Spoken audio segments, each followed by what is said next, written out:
Hello beautiful people, and yes, I'm talking to each and every one of you.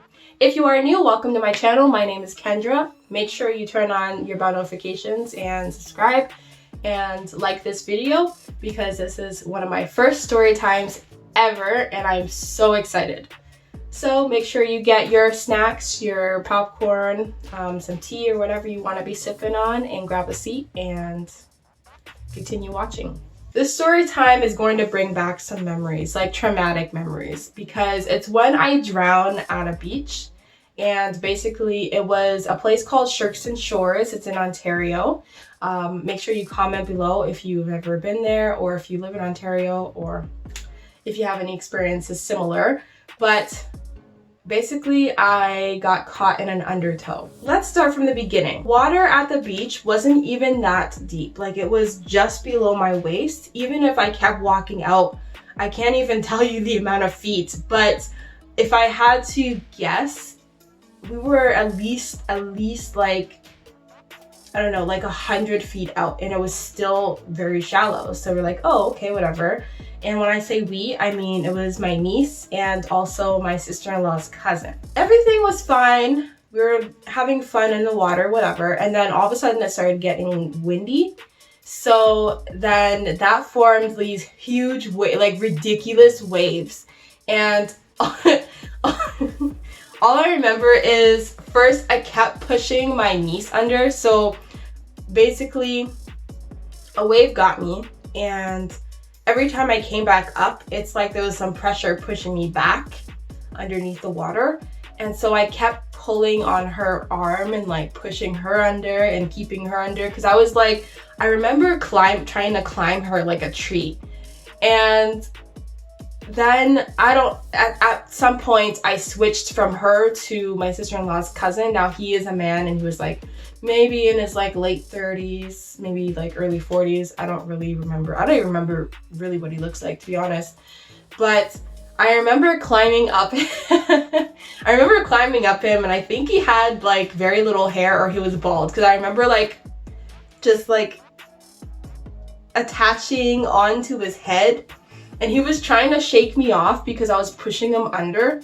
So I was just like, I remember like wiggling and like, just like, I literally climbed him like a tree, and I was literally sitting like on top of his head. And I remember I was attached, like he could not shake me. And so what he started doing, I don't know when he realized I was actually struggling. I think he thought that I was playing at first, but what I was actually doing is trying to like survive and breathe. And so he started throwing us towards the shore because the waves would not stop. Like it would just not stop. So he kept trying to throw us closer to shore, but it wasn't working because the waves would bring us right back to him. So my niece decided, very, very smart girl. I love you, Kiana. Oh my gosh, you saved my life, because this is the best decision you've ever made. Like, thank you. But she decided to stop trying to help me herself, because she was obviously smaller than me because she's younger than me.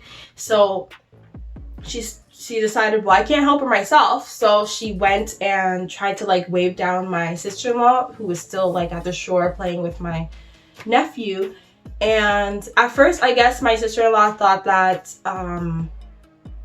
that she was just waving to, oh, come in and play, but she was actually like waving for help. So my sister-in-law, along with like a couple of strangers, ran into the water to come and save me. And by the time they got to me, I was just like unconscious. My lips were turning blue, and I guess I was really heavy. And so they were struggling to pull me back. It took like a few people to pull me back to the shore. And so once I got to the shore, they did try CPR a couple of times, and it didn't work right from jump, but it did eventually. I remember the first thing I remember is waking up in an ambulance. I could hear my sister-in-law's voice, and then I felt like this sharp pain in my arm because the paramedics were starting an IV. And he just kept telling me to focus on breathing.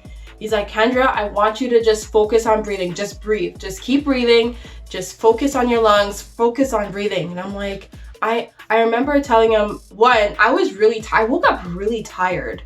Like really tired. My chest was sore from them doing like so much like CPR on me that like I woke up exhausted. So I really just wanted to be like, shut up. Like I'm trying to sleep. Like I literally, because I remember on the way to the hospital, I kept going in and out, falling asleep, waking back up.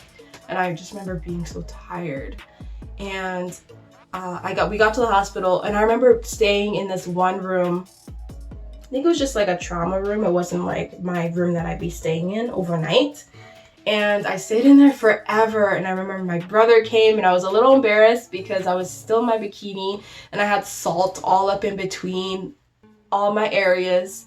And I'm just laying there basically partially butt naked, and my brother is just sitting there in the room with me. I think he was crying actually, because my sister-in-law called my brother. My brother was at work at the time, and we just decided to have a day out with like me, my niece, my nephew, and my sister-in-law like we normally would. And my brother's at work, so he had to come and drive from work. I actually had issues with taking blood because they were trying to test my blood to make sure I didn't have any like infections or anything like that, because I swallowed a lot. And I'm just looking back because I did have goggles before all of this happened, and I could see underwater, and it was just cloudiness. So I'm just thinking like, ew, like. So they had to make sure that I didn't have any infections and stuff like that. I did have to stay in the hospital for one night. And like, I think not the day after, but the day after that is when we actually had, we had tickets to a Justin Bieber concert. And I was actually pretty upset if they were gonna be like, oh, you can't go. But we went anyway. I had to be on antibiotics for like 2 weeks, I think. It was either 1 week or 2 weeks. I think it was just the 1 week, because I don't remember taking it when I got back home. Basically, my brother lived in Burlington and I lived in Windsor. So it's when I had went out to see him for like a week or two or whatever. But I can't remember if I continued taking the antibiotics after I got home. So I made it to the news, guys. So I was on CH News. Basically, I saw the news report on the TV, and they were saying that like a 40-year-old man died shortly after they pulled me from the water. And I had commented on their site like, oh, I was that girl. And they're telling them about like, oh, this 17-year-old, even though I was 18 actually, but they were saying, oh, the 17-year-old girl nearly died.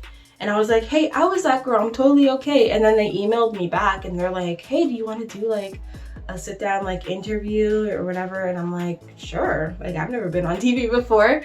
So we got a few different shots. We got some in the park, and then just so happens the same day that they wanted to interview me, we were already planning to go for a swim at my brother's friend's house because they have an in-ground pool. So we went there, and just to show that I wasn't like traumatized or anything, I did have a little bit of PTSD because I would swim in a pool like at someone's house, but it took me it took me like 10 years to actually go back into like a large body of water, like of just like a lake or a river. And I went in with like a bang, because the first time I went back into like a large body of water was me cliff jumping. I literally jumped off of a cliff in BC. I did have a life jacket on, so I wasn't being completely crazy. But even with the life jacket on, I was choking on water. Like, what the heck? Ugh. But yeah, so I ended up on TV. I'll try to see if I could find that video. I can't actually find maybe I can just link maybe I can just put the Facebook link below, because I don't think you can exactly like save a video off of Facebook if it's not yours. I don't know. I'll see if I can get the footage for you guys of me on TV and talking about my yawning experience. But Comment below if you have any similar experiences, or if someone you know have any similar experiences. I was like, it was a very scary experience. I remember getting phone calls from everywhere because my family is scattered. So I have family in Florida, Nova Scotia, LA, and I was getting calls from everywhere, and from Alberta because I knew people here too. So it was crazy. But I could tell you that I remember, like, before I passed out, I remember seeing like a bunch of kaleidoscope like colors. Like, it's like I got hit in the head really hard, or like, you know, when you like hit your knee or something like that and like you see stars and it's like, whoa, and you could just get like really dizzy. That's what happened right before I passed out. And then all of a sudden it's like I just fell asleep and then I just woke up. So like, it was the colors and then it was just black, and then I woke up to a needle in my arm. So that's my story of when I drowned. I hope you guys enjoyed this video. A few lessons that I learned: if you are struggling in the water or with waves or whatever, the number one thing you have to remember is do not panic. That was one of the biggest mistakes that I made, because once I found, oh, I can't get up out of water, I can't breathe, I can't breathe, then I just started panicking. And once you panic, you actually tire out your body, so you don't have the energy to actually swim to safety. Because I got so tired, and I actually just accepted that I was gonna die. Like, I was like, okay, this is it, this is the end, I'm gonna die.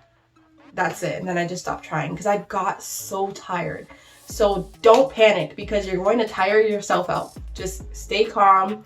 Also, don't try to come back. If you get caught in a wave and it keeps pushing you under, don't try to come back up.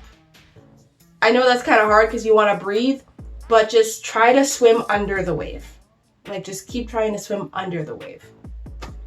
And yeah, because I did the opposite and it didn't end too well for me. So thank you, God, for allowing me to live to see another day and many years and all that afterwards. But yeah, and I'm thankful for the strangers that had pitched in to help save me and bring me back to shore and safety. So thank you to all of you. And yeah, if you like this video, make sure you give it a thumbs up and subscribe and turn on your bell notifications, because I have more videos coming your way. But until then, bye.